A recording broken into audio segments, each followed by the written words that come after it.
I mean, there's a bunch of things, but I think it all boils down to we weren't ready to go from the start, right? Like, I mean, I just talked to him about a few simple things that we were trying to do at the start of the game, like 2 minutes in, and we were a couple guys in one scheme and a couple guys in another, just lack of being ready to go. And then we found ourselves, down a little bit at the half, and just really we're never really into the game enough to give enough fight defensively.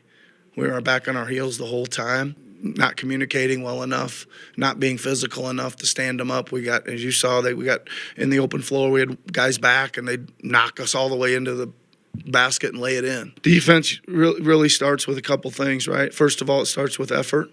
It starts with physicality, and it starts with some connection, right? And we didn't bring any of those three things tonight. You're going to have some of these throughout the year where, for whatever reason, you just are stuck in mud and you're moving slow and whatever. I just don't think we're in great position to have one of those now, so not very happy.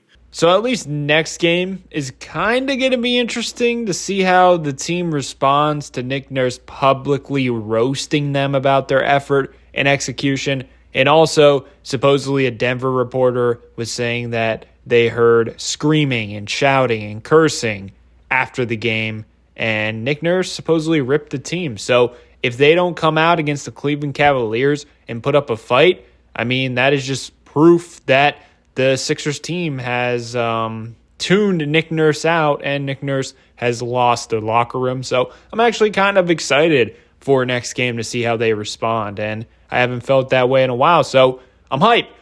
Anyway, I think the Sixers need to stop running zone. Please.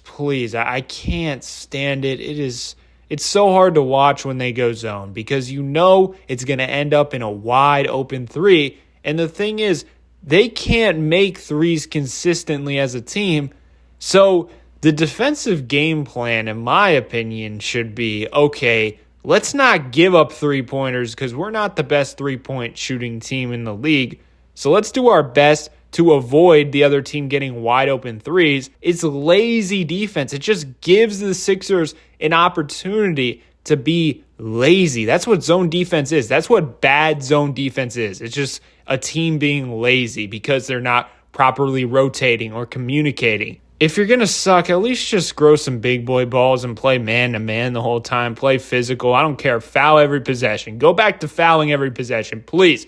I'm so sick of this zone. The only time it works is because the other team can't shoot threes, like against the Orlando Magic or against bench lineups at times. You're going to get bailed out by bad shooting teams, but it's just not something you can rely on against real competition. You guys want to hear something crazy? As I was gathering clips for this video, I realized from the first quarter, 2:04 remaining, all the way to the second quarter, 5:50 remaining, the Denver Nuggets shot nothing but three-pointers besides a Peyton Watson 2-point jump shot in there. But now let's play the blame game. So a lot of people are asking, is Nick Nurse on the hot seat, this and that? And honestly, I blame Daryl Morey more for all that has gone on this year because the biggest signing of the offseason was Paul George, and he has been a complete and utter disaster. And Daryl Morey, also the Sixers, just releasing reports, we're interested in Paul George. Paul George is the goal, blah, blah, blah, blah, all offseason. So the fan base believes that there weren't better options out there. Well, guess what? Sixers could have traded absolutely nothing, maybe like a couple picks, couple second-rounders, a fake first-rounder for Zach LaVine. And Zach LaVine is giving you 24 points per game this year, 50% from the field, 45% from three. He's one of three players in the NBA averaging above 22 points per game at that efficiency.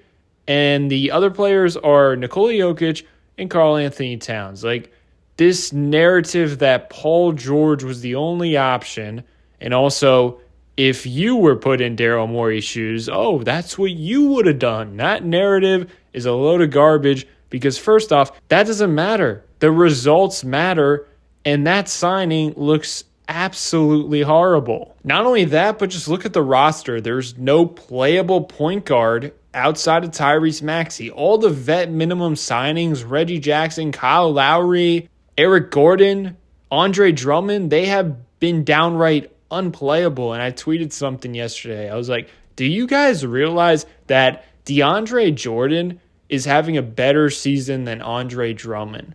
Like, those signings completely just ruin the Sixers' depth. The point guard position is terrible, and the Sixers aren't even, like, in any rush to do anything. Their two-way signing is Pete Nance, a power forward who's scrawny as me. So it's like, what are we doing here? And then, like, not even talking about on-the-court stuff, but why would you re-sign or extend Joel Embiid when you could have just waited?